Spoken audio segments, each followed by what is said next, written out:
and welcome to Gamers Table, a discussion of tabletop role-playing games, war games, movies, books, and other related topics. Be warned, this show may contain some explicit material that may not be suitable for all audiences.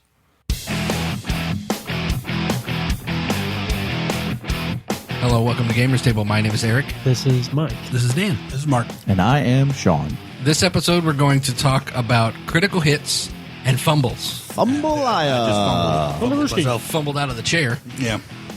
What were you thinking when you brought this up? When I thought, well, what it is some games have a built-in mechanic for fumbles or critical hits, things like that. And really, what preempted this? Why did some people think we need to have a mechanic for a critical hit or for a fumble? Because not every game, I mean, D&D may have had a version of it in the beginning, things like that, but it's a way to enhance combat. I think it is because people who make these games have way too much time on their hands. Well, that goes without saying. Yeah. But No, I've seen some pretty insanely ridiculous Fumble critical charts. And you have to sit down and think to yourself, I'm just going to make the end-all, be-all of critical charts. And you got to have time for that. some people like that level of detail because, you know, if you think about the standard of, you know, especially like the early days of role playing, you have this hit point mechanic that really it's not very satisfying. You know, if you're fighting a guy and you're just whittling away at a point until he drops, I mean, that's partially where this system breaks down, is because it's no fun when it happens to you, or it's irrelevant because you have healing. When you're first, second, third level D&D fighter, you've got a great sword, you critical, you've gone from rolling 2d6 plus your strength and a half to 4d6 plus whatever. At low level, that could mean something. After a while, even a critical hit really isn't a critical hit. But yeah, what's so critical about it? Right. I mean, if you're fighting a dragon with 300 hit points, right, a critical hit is still only going to be maybe 40 or 50 hit points. So you're just bringing Calidor. Bring 40 or 50 hit points, please. Yeah. But I sneeze at 50 hit points. But so there are games. I think that when you're talking about the D&D critical, you know, the double damage or, you know, max damage with a 20, things like that. Really, yeah, there is no real payoff for that when it's a higher level. It's kind of arbitrary. But that's with that system. Right. There are other systems that have criticals, like critical hit charts and things like that. And I actually came up with the one that always comes to mind to me is original Warhammer Fantasy Roleplay. Warhammer Fantasy Roleplay, I think, had some of the most interesting ones. Now, the people who don't know much about, now I'm only speaking from first and second edition Warhammer Fantasy because I don't have a frame of reference for the newer version. But it was once you've whittled somebody down, their wound points down to when they started hitting negatives, that's when you started having critical effects. Yeah. So it wasn't a lucky strike so much as you whittled them down to the point where you could really do some devastating It's like damage. a finishing move. Right, it becomes like a finisher, right. Some of the other games that have interesting critical effects, and I kind of wanted to preface this by, I found out that there's a game called The Empire of the Petal Throne. That's an old one. Yeah, and it was the first game to have critical hits. The way they talked about it was a 20 was double the dice damage. But what you would do, you would roll your 20-sided dice. If you rolled a 20, then you got double damage. But then you rolled again. If you rolled a 19 or 20 on that second roll, you insta-killed whoever you were fighting. No, that's a critical. That's a critical. So, and that was kind of the granddaddy of all of this. It was this, we need a mechanic to make fights feel lethal, even at high levels. And I think D&D's never really grasped that, with their 20 being double damage. The hit point system is prohibitive, right, to something like this. Right. That's one of the things that I really liked about Star Wars. Not this edition, You're talking but about the last one. You had two sets of hit points, really. You had hit points, and that didn't really go up all that much unless you raised your con. Then you had your vitality points, which went up in a much more traditional D20 it was more Dungeons like and Dragons. hit points. Right.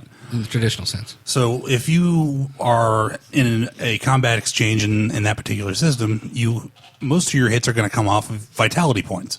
This represents minor cuts, burns, just getting physically worn down. But then a critical hit went straight to your actual hit points, and that could kill you in one shot. That was pretty brutal for a Star Wars game. Yeah. But in a world where you have lightsabers, it should be pretty lethal. it should be pretty Yes. lethal. Right. I mean, you're talking about blasters. where, dudes getting limbs cut off left and right. And, armored troopers, getting shot once and falling over dead. I mean, you can apply the Stormtrooper rule, or you can just say that was a critical hit. They go straight to their vitality points. Yes, the Warhammer Fantasy has that critical finishing move. I like that term, Mike.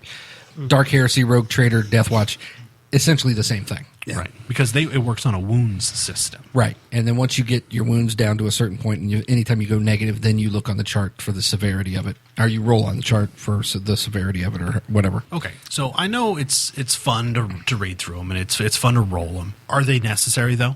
Because what we're saying is we're placing a lot of value on something that's printed, right? This is the old indie game mindset. Oh, that great. a GM could do all of this Absolutely. through color and fluff. But yeah. we're saying because we have this chart, say for whatever reason, it just feels better, or I think- or it's legitimate, or it's fair. I think that's where Yeah, I think so.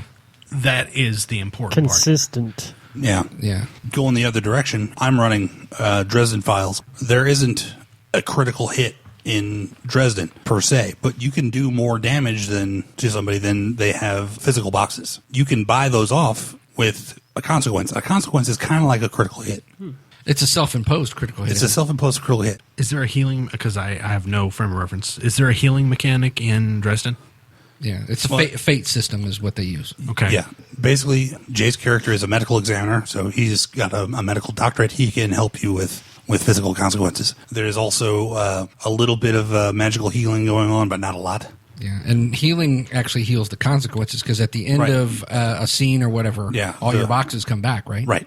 See, and that to me is where criticals and fumbles break down, is because it's almost irrelevant to the player. We're only talking about this is as it applies to the enemy because Right. they can't heal. Whatever. Who cares that I get a critical in D&D and it says, "Oh, I broke my foot." Who cares? Right. Unless you don't have a healer. Or Well, something like that. that's never going to happen. You're always going to be able to heal it. Right. Yeah. Well, actually, Dan, in Player's Option, the second edition The worst 2.5, thing that ever happened to D&D, by the way. they had critical charts, location specific, and some of the more colorful results on there, the broken foot, broken hand type things, were not magically healable. You actually had to pay the time, which usually was in the order of days and weeks. Which actually I think is kind of kind of a realistic thing. Let's say you got into a fight and somebody broke your wrist, and then You could be at full hit point. and then somebody comes and heals you magically, but doesn't reset that bone. Right. Now you're deformed. Yeah. You would have to get that bone rebroken to get it reset. I have a feeling that only groups like us would ever actually do anything like this. Well, think of Aces and Eights again. And I was going to bring up aces. Yes. Right. I mean, it was like That- not only could you get messed up, you could go to the doctor who fails his role and sets your leg all crooked, and then you've got to deal with that forever. Well, In that system, you don't even need criticals. Every You hit really is don't. a critical. Yeah. Every hit is a critical. Yeah, and that's the thing that I wanted to mention is that you roll your damage and you look on the chart to see what the critical effect is. There is no minor hits and things like that. Everything is a critical. Well, unless you just flat out graze somebody.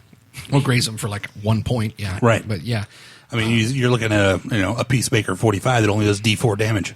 right. That was funny. The first time we ever looked at aces and eights, we thought, man, a gun that only does a D4 damage, that's ridiculous. Right. And now we're like, man, that gun does D4 damage. Right. Yeah, I keep hearing about this Ace and Ace. I can't Oh, man, wait I to play this Oh, sometime. we got to get you in an Ace of Days game, man. I want to see how brutal this game really is. Yeah. It I probably is. might want to live through it, but No, you probably won't. Yeah. And then That's you'll think, awesome. but then you'll start to think, how can I apply these mechanics to other games? Because this Yeah. this is one of the best combat systems ever. Yeah. Especially if you hate characters. Despite the complexity of it, it's one of the most fun combat systems I've played.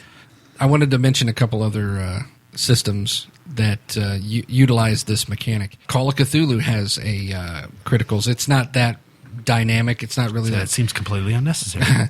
It's essentially you double your damage unless the person you're fighting is wearing armor. Then a critical just bypasses armor. So you're finding a weak point in the armor, which I thought that mechanic worked well. Rollmaster uses a hit point system, but critical effects, the better you roll on their chart, the more critical effects you can do. Hit points are more like bruise points, kind of like vitality points in Star Wars, Yeah. old Star Wars. But my favorite critical system, which is also my favorite fumble system, is Hackmaster. I kind of figured you were going to bring that up. Because Hackmaster, if you roll a 20 on your attack, you get double dice damage plus you roll on a chart to see what the effect is, right? Now, in Hackmaster, you also roll your defense, okay? And if you roll a 19 on your defense roll, you get what's called it's a near perfect defense. You get a free offhand riposte to your enemy. Cool. If you roll a 20 on your defense, you get a riposte with your actual weapon. But what happens when you roll a 1 on your defense? Well, that's the thing. You roll if the defender, if you attack and you roll a 1, the defender gets a free attack on you. If you are rolling your defense and you roll a 1, the attacker gets a free second attack. Oh, man. So it just Can gets be worse. critical, which, I mean, that can keep happening, right? I mean, Yeah, you can absolutely. roll a 1 on your defense and then get critical twice. Yes. You can roll, let's say you roll a 1 on your defense and your opponent rolls A 20. a 20. He gets a free attack Plus double damage. plus double damage the chart. plus the chart. And then you have to roll your defense on that second attack. You could roll a 1 again. I'm not playing It could Hackmaster just ever keep again. getting worse. Because that Or- sounds like something that would happen to me a lot. Yeah, I could roll some ones. Yes, me and Sean will be dead and And I was frustrated. thinking, man, we need to play some more Hackmaster. I'm going to buy a whole new dice for that game. Well, that's why you bring a shield to Hackmaster. Yeah, Oh, yeah. the shield makes a big difference. But yes, the mechanic of the critical hit, there's a lot of the charts and the things like that. There is really very little when it comes to critical effects on a chart, or I'm sorry, fumble, things on a chart. Now, the second edition... Gamers don't like negative things to happen. And I like fumbles. And Mike loves his fumbles. And Mike hates players. I like fumbles, but not on me. Right.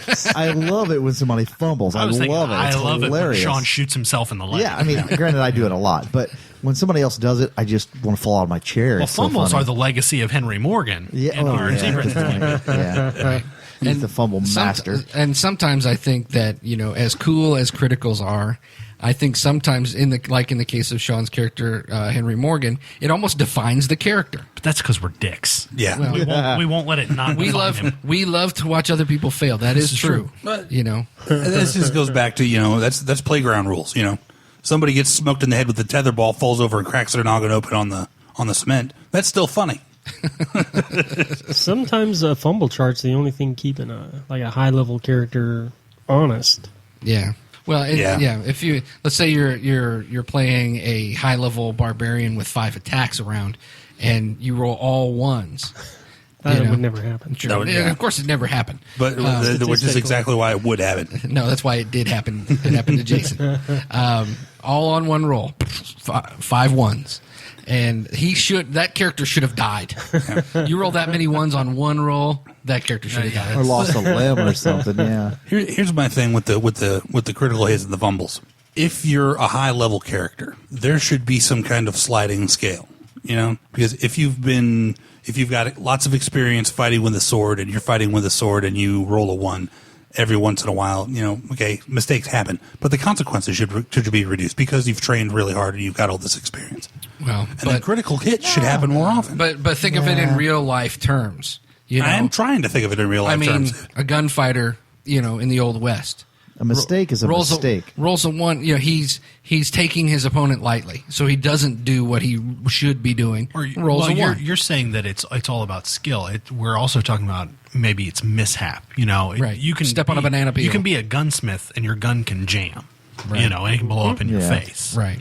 I think I like the fumble rules because of that. You get to a certain point in most games where your character's so high level you can do basically anything you want to. The only thing you dread is that 1 because you roll a 1 and it's like, okay, what happened to me now?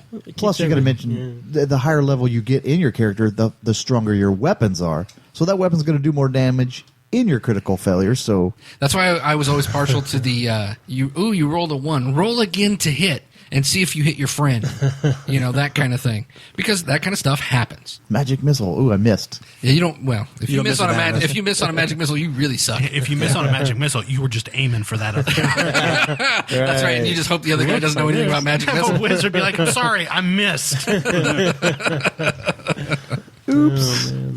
As far as having critical hit charts, whether it's for critical hits or for fumbles, I could really go either way. I mean, it's like the chart does add some consistency, but it also, talked about Dresden a few minutes ago, when you come up with your consequences for a hit, they're pretty arbitrary.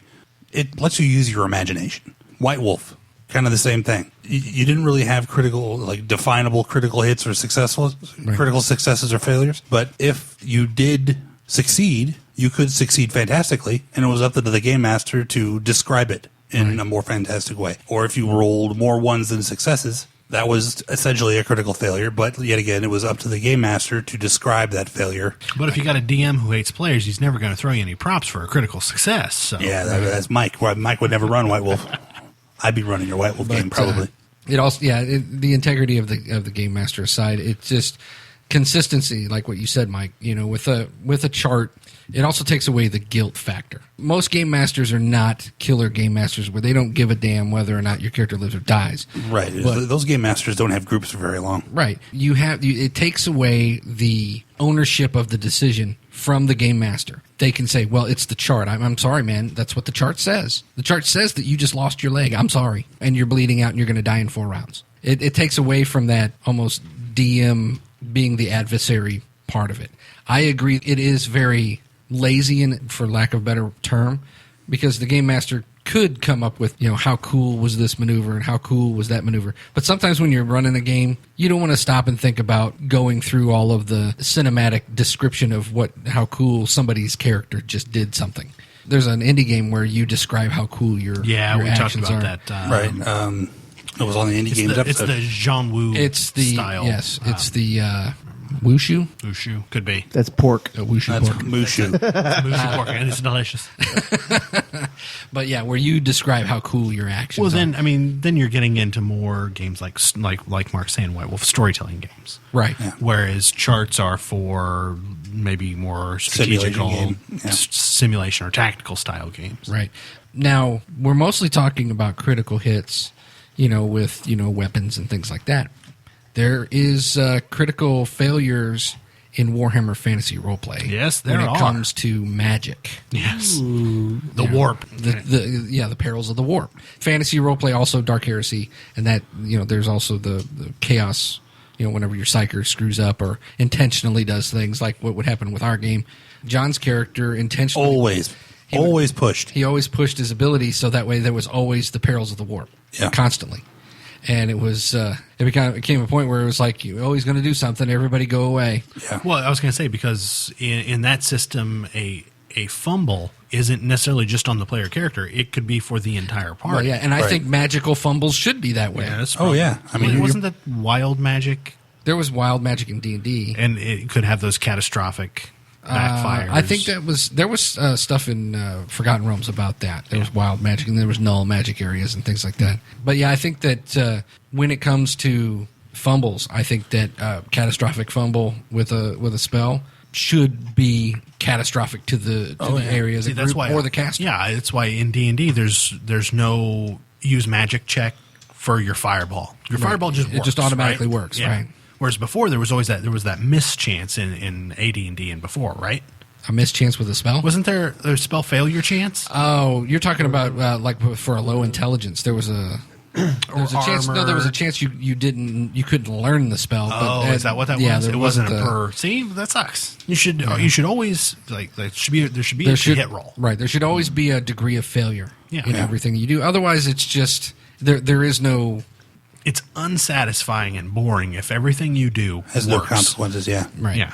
Right. I never really thought of it, but video games, there is no critical failure or fumbles. None. I can't think of one. I say nay. Some of the newer games, man. World of Warcraft, Star Wars. I'm talking about more console games.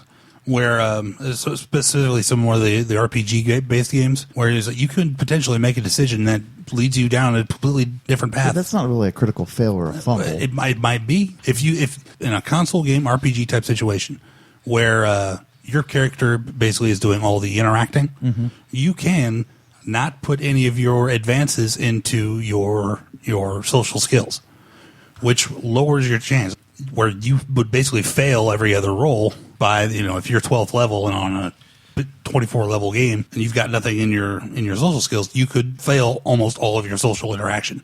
and tank the game. But you could still win the game. But you could still, there's still that. Maybe. I'm talking about Fallout, okay? 11 hit combo. You can. I'm talking the original Fallout 1 and 2. That's right. I remember this never played distinctly. this. I was watching. We can watch Ed play. He was playing a character with a flamethrower. He That's critically right. fumbles. He turns on his own party and lights up his own party. Yes. You know what? You're right. Fallout was Fallout. that game. Yes. I do remember that. I think I had a gun explode on me too, and I did damage to myself. Because if you pick up a big gun and you got That's no right. percentage in big gun, you're firing at like a negative some odd percentage. Yep, you know? Fallout had that. That's right. And you could blow up Yeah, yourself. Yeah, you took damage. I burnt myself a couple times. Yeah, there's a perk to where that increases your chances of critical Yes. fumbles at the price of having better critical successes. Oh, so Yes. it's either or. That's why Fallout is the greatest games ever made. That's right. Fallout was. They actually had that system. Yep. I just found this out last night. I was dicking around on the Xbox, and I was watching a video for the new Call of Duty Black Ops 2. There was apparently stuff in Black Ops 1 that I didn't know about. Based on how well you play the game, you could have a totally different outcome. Now, on that I type played of the game game, twice and had both the same outcome 2 times. I don't want to say, well, there's critical. It's not really a roll, but if you take a grenade and you throw a sticky grenade on the wall next to you and it Yeah. sticks, you kill yourself. Oh, yeah. So, yeah, that is basically a critical You failure. reload the level and try again, but Well, no, if you're just on online playing massive, if you're online, playing you can multiplayer. kill yourself dozen times, different ways, Yeah, the video games kind of incorporated that. I think it's more of a recent thing, that they incorporate the critical hit and the critical fail. I don't really. Well, there's another thing about video games that I was talking to with a buddy of mine the other day. I hate video games where your first playthrough, there are obstacles or encounters or whatever where you have to get killed by it to even know it's there. No way for you to know that the wall's going to fall over and crush you to death until you walk down the hallway and get crushed to death by the falling wall. and then have to redo it over. And you have again. to do it over again. It's lazy game makers. It is lazy game makers, and I hate that. I was looking into some of the video game critical effects and things like that in preparation for this episode. And one of the ones that popped out to me was TFC when it talked about headshots. Oh, yeah. Because a headshot in TFC was almost like an insta kill, wasn't it? With a sniper rifle, it was. But hardly any of the actual, like, the team players would ever use snipers in a game. If you brought out a sniper in a game, it was either a mark that you were a noob, or it was a mark that you had total contempt for the other team. That's right. Now, if you were just trolling the pubs, then you'd find servers that were all snipers. Sniper fights are boring as hell. Oh yeah, In any game ever. right, and that's why it was like I really like TFC and I hated Counter Strike. Mm-hmm. And it was Counter Strike was a hugely popular game, and TFC was like the ugly stepchild for the Half-Life spinoffs. Yeah, I got it. I've still got a bug up my ass about TFC. Obviously. Okay. Coming from the guy who cannot be competitive, I think we know why. There's a reason I quit doing that too. But, and now, like you said, World of Warcraft, that has a critical, you can critically hit. Although, in a lot of those things, it's all math. You just see, I just critical hit because I did this much damage, but really there's no effect. Right. You don't see. No, you just do extra damage. Yeah. Yeah. But there's no critical fumble on that game. But I think that the charm of the critical hit or the fumble in role-playing games is that tangible effect. I understand your point, Dan, where you say it really is irrelevant if you have a healing mechanic. Well, I just don't think it's even. When you can affect the enemy to a level which he cannot affect you, it's not fair. It's not Right. It's not real. Right. Have you played any L5R at all?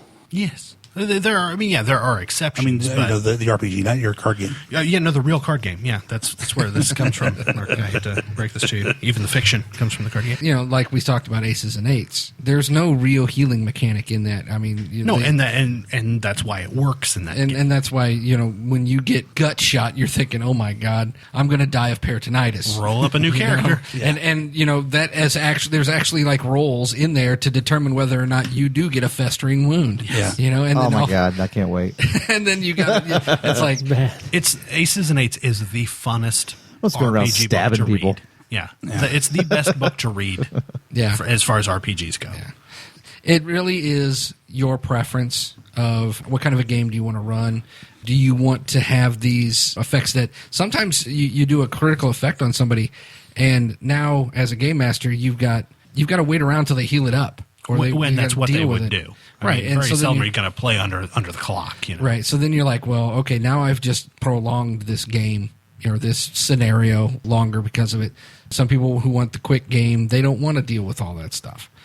I like them in that I think it adds a little spice to the game, just like hit location. Mm-hmm. Hit location in Shadowrun turned out to be more brutal than anything I've ever. Boy, that's awesome. Until you get shot in the head. Headshot. Right. Headshot. Poor It was really weird because the hit location chart that I had, the median area that you would end up getting hit ended up being the nuts. Yeah. So people were getting hit in the nuts consistently. Yes, that's how John's character got his name, JJ Magnet. Right. Well, Because he once was again- JJ Ked, like almost all of his characters are. But he got shot in the crotch 4 times in one session. Which in one combat again, even. Fallout. That's right. Hit location. Yep. That- Hit location. Great mechanics for that video game. Pioneer. Woodside got his leg blowed off of one character and ended up getting his leg Cybernetic replaced. leg, yeah. Again, but therefore making it kind of irrelevant. Yeah. But His next character, he was so paranoid about getting shot in the head, he ended up with titanium bone lacing, skull replacement. He had all kinds of stuff armoring his head. Eric shot him in the head, and he died. That character Therefore lasted proving about a half hour. Cranial is bomb. irrelevant. Yeah, I had a bomb in my head. Yeah. Well, that was self-induced, though, because you're greedy. yeah. Any other thoughts on criticals or fumbles before we wrap it? Mike, you've got something brewing, I can tell. Do you guys think every type of creature or monster should be critical? Oh, the old adage of can we critical Yes. and undead? You take the emphasis away from hit points. Everything has a critical location. A ship has a critical location. Yep. A hull is a critical hit, or a mast. mast. Okay, or a skeleton. If you chop its legs off, that is a critical hit because it's no longer mobile. A plant has a root structure. That's a critical location. It's a base. This is kind of like a buzzword. Critical hits has become this buzzword for hitting a vital area. It doesn't have to be hitting a vital area. It could be just a lucky hit. It could be hitting something fortuitous for you, where you're hitting something, you're hitting a plant. Let's say you're fighting a giant Venus flytrap, okay? And you get a critical. Well, maybe you hit it in the hinge so it doesn't open its mouth nearly as wide enough, or something like that. So I think that having a critical mechanic in your game and then taking it away for cherry-picked things, I think it takes away from the game itself. Right. My argument with Mike is that you only seem to populate your games with things that can't be critical. Right. I think, what was that? That was Scumbag DM, wasn't it, Mike? Yes. Mike loves can't be critical and mischance. Oh, no, that's a persuasive argument. I actually agree with you. It's just rules as written is the way Mike's I play hard this. on the rules as written. Hard, yes, and we'll use them to his advantage, so you can't critical or even hit his bad guys. Well, no, and I'm going to guess to mate why Mike is this way, because Mike is a Canaanite. Canon is very important to Mike, and when you throw rules as written out, canon becomes less valid. Is that about right? No, for me, canon has to do with fluff, not mechanics. Anyhow, no, I was going to say as to those plants and golems and oozes and whatnot, getting some extra hit point damage, that don't bother me at all. If because if you're using the charts, let's say, then like we use for our home game, Right. and you might get a decapitate result. Well, obviously you can ignore that. Or like your skeleton example, you cut off its leg, it might slow it down, but it's still going to ignore it and keep crawling after you. Right. Or you can't disembowel him. I don't because he have has no problem balance. with doing the extra damage. Classic zombie can't be critical in D&D. However, The only way to kill a zombie is with a critical. right, shoot it in the head. Shoot in the head. I'm all for that. Can I make them viral too? Sure. All right, well, I think we're going to wrap it up there, and we'll see you guys next week. Tim. Mike and I just rolled 5 ones trying to kill a bug. Interesting. Epic fail. Follow us on Twitter. We're at Gamers Table. Like us on Facebook. Listen to us on iTunes. Or on Stitcher. Got a comment or question about the show? Visit our website, gamerstable.com. You can comment right there on the episode page. Or you can send us an email, feedback@gamerstable.com. Even better, you can leave us a voicemail at 559-546-1231. Right. And if you do, we can feature your call on the show. If you like what you hear, click our PayPal tip jar. It's only 99 cents, and it helps us keep coming back each week. Thank you for listening. Remember, the new episodes are released every Tuesday, so please subscribe. Properties discussed during this podcast are the exclusive rights of their respective owners. Gamers Table is a registered trademark property of Side Tangent Productions.